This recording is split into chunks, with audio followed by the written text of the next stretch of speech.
nous enseigne que l'adversaire d'aujourd'hui n'est pas un ennemi. C'est un compatriote bienveillant qui voit le pays autrement et avec lequel il faudra, une fois le combat terminé, continuer d'habiter en paix la même maison Sénégal.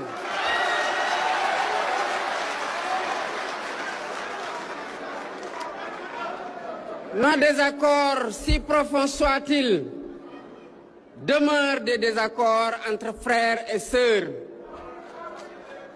On peut s'opposer sans se déchirer et se succéder sans se détruire. Nos aînés nous l'ont appris, à nous de ne pas le désapprendre. Bonjour, nous sommes à l'Assemblée nationale. Je suis ravi de recevoir M. Marc Pellerman et Mme Lisa Westerhoff.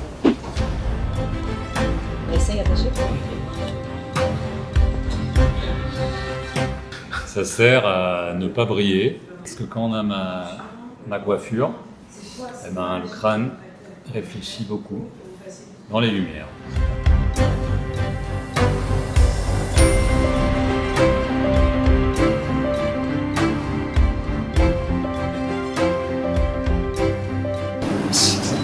Bonjour, je me lève pas.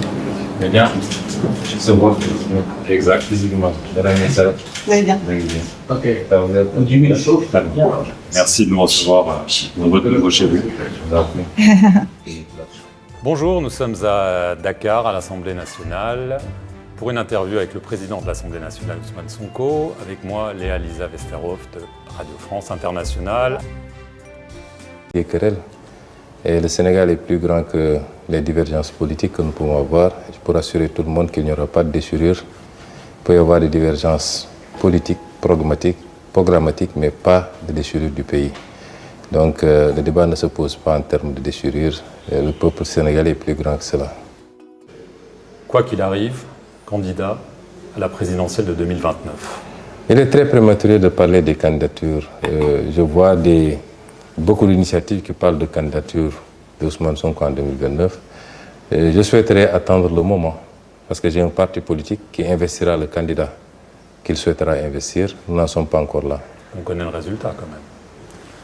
Attendons de voir.